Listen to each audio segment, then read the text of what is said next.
Hi, folks. Welcome to Crisco's Corner. Unfiltered commentary. And not your truth, the real truth. Please like, share, and subscribe. And as always, thank you for your support.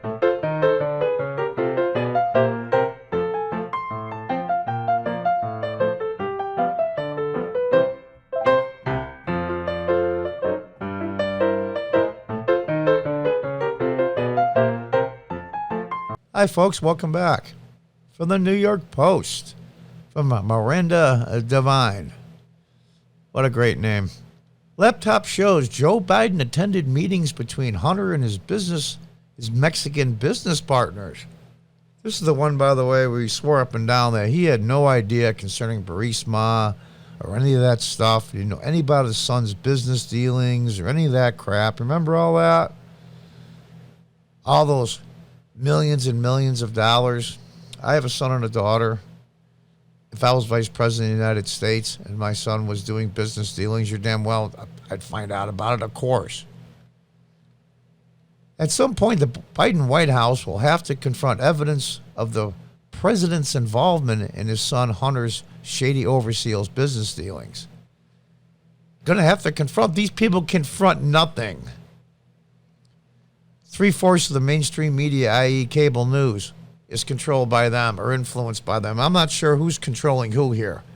Either the media is the new government or the government's controlling the media. It doesn't really matter. It comes out the same. Biden insists he never knew a thing about Hunter's lucrative deals in countries where he wielded influence as vice president. Yeah, okay, wait a minute. Let me find some of my sound effects here. Yeah, I'm going to make fun of the president. I don't care if he's having some dementia issues. Well, he shouldn't make fun of somebody when they're older. You know what? He's president. He shouldn't be president. He deserves what he gets. But evidence abounds on Hunter's abandoned laptop of Joe's involvement. Now, I don't like the Joe's involvement. He should have been said the president's involvement, be more respectful. For instance, Joe invited Hunter's foreign associates to breakfast meetings at his vice presidential residence and to his office in the White House, the laptop shows. He took his son on Air Force Two to countries where Hunter was doing deals, and that at least on one occasion included one of Hunter's business partners on the trip. As you can see there, that's the Naval Observatory. That's where the vice presidential residence is. And those are all personal paintings and photographs, and, nobody's going to, well, this is Photoshop. This is bullshit. Among more than 100 events scheduled in Hunter's diary at the vice president's residence and Naval Observatory in D.C., there are meetings which appear to overlap with Hunter's business interests. No. Breakfast with Dad, Nave Ops. There's one such meeting recorded at 8:30 a.m. on November 19th, 2015. 5 photographs, dates stamped on that day, and taken at 10:03 a.m. and 10:04 a.m. appeared on his laptop, showing Joe posing with 4 of Hunter's business associates, including Mexican billionaires Carlos Slim, I believe that's his name, and Miguel Alemán Velasco. I'm hoping I'm pronouncing that right. One of the photo features Velasco's son, Miguel, the founder of budget airline Interjet, at whose Acapulco mansion Hunter and his wife Kathleen had stayed that March.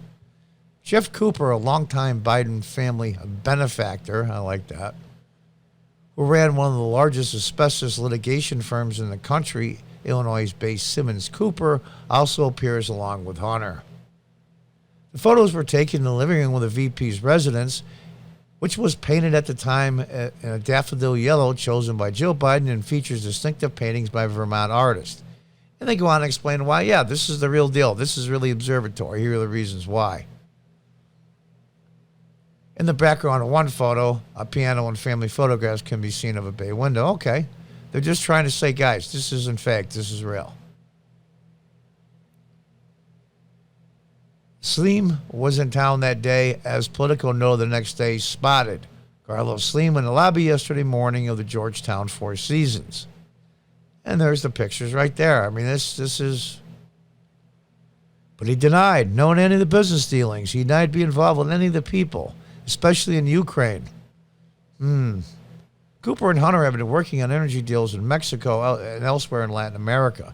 In 2013, email from Cooper demonstrates their high expectations of the association with the Alemán dynasty.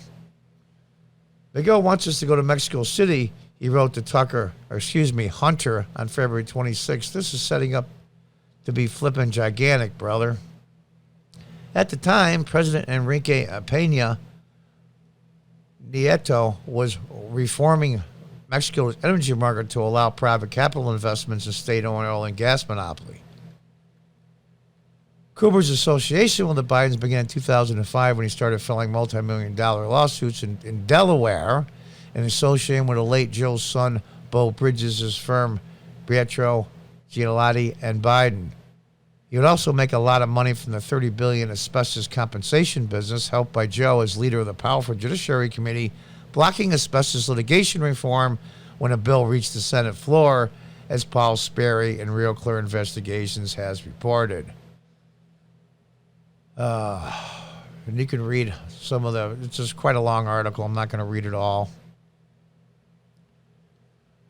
They put up some investment money for his firm. And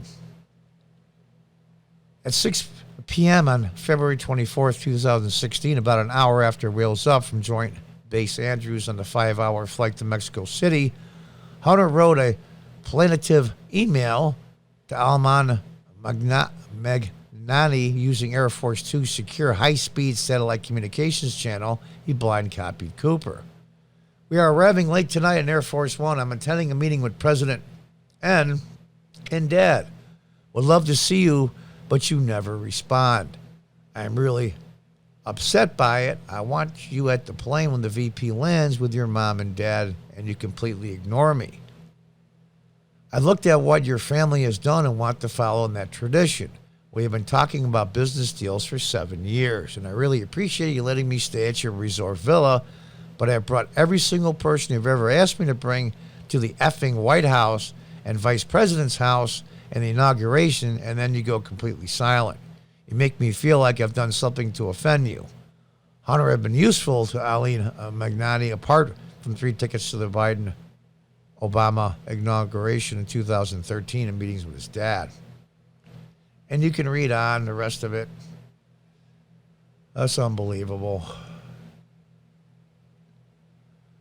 And let's read this part, is interesting. When Cooper asked if you'd like to go to the first Fox meeting, Hunter replied, "No, but I am calling Secretary Fox to let him know we are buddies." Before the second meeting, Hunter emailed Fox Director of Scheduling in Advance, Laura DeCastro, "Miguel Alman, Internet Chairman, is a close family friend, but I have no business with the company. Burisma, the corrupt Ukraine energy company that was paying Hunter $83,333 to sit on his board, that's per month, by the way, was also involved in his Mexican ventures." In a 2014 email, Cooper wrote to Hunter, "I met with Miguel last night.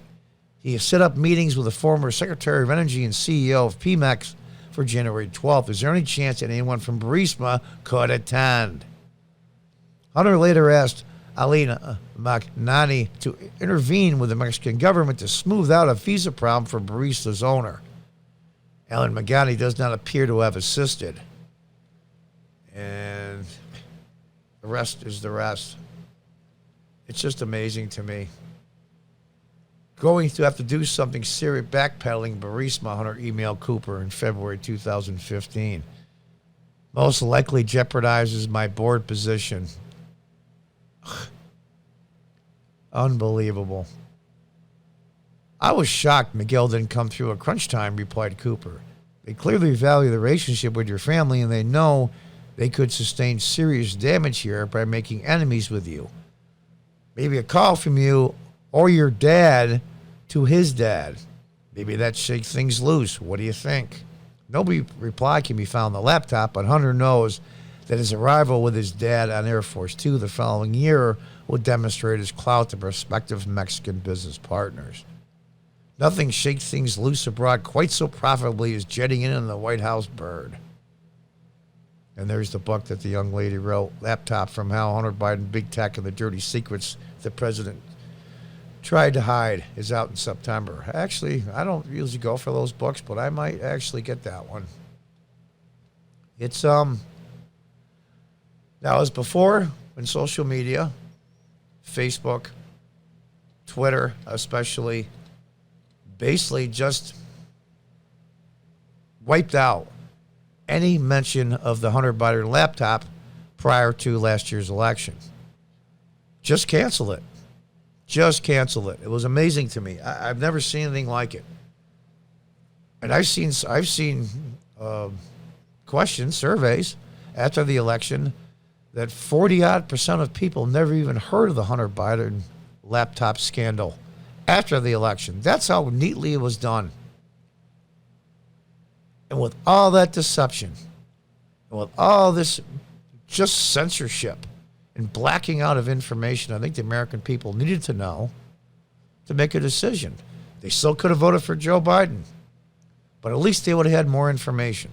And we're not like, everybody thinks, well, there's always information to get. It's like getting a drink out of a fire hose or just too much. No, this was a big freaking deal. His son. Do I feel bad that his son had addiction issues? Yeah, I do, actually. I know what it's like. I have family members that have had addiction problems in the past. It's not pretty. But what they're doing is like way beyond anything. And then to just lie and say it never happened.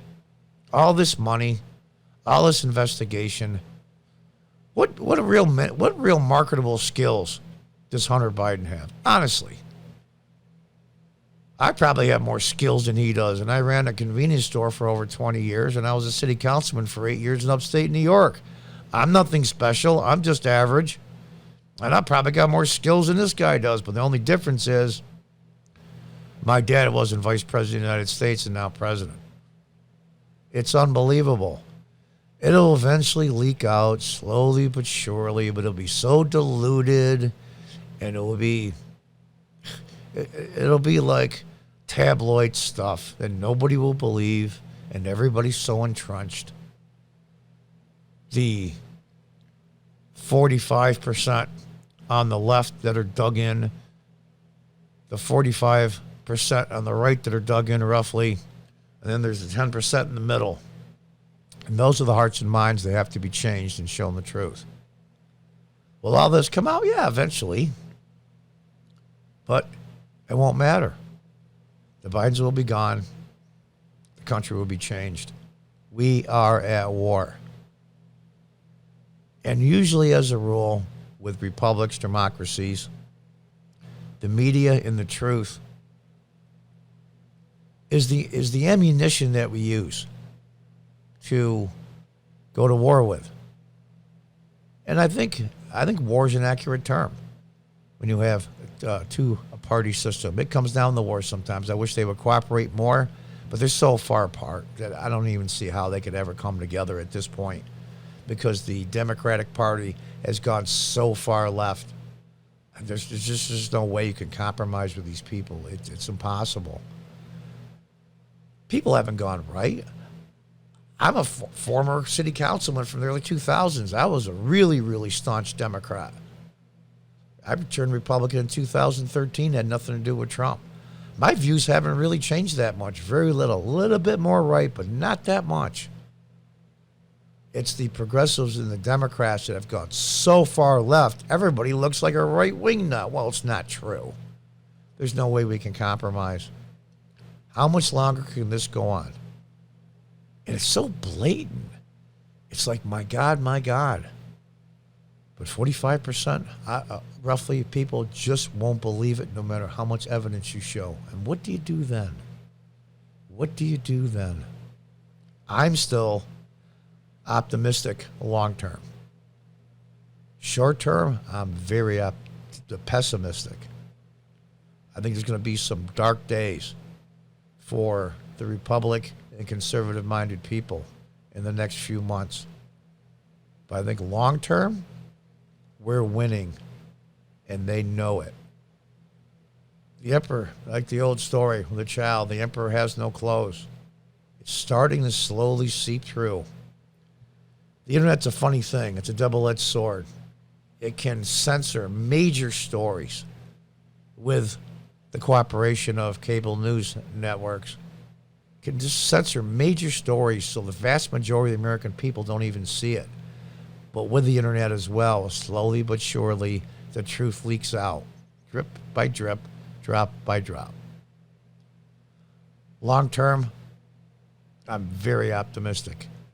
But the only thing I'm concerned about is that these morons, the damage they do is permanent and not just temporary and can be fixed. That's my biggest fear. So buckle up, folks, because the midterms next year have already started. Until next time, folks, goodbye and good luck.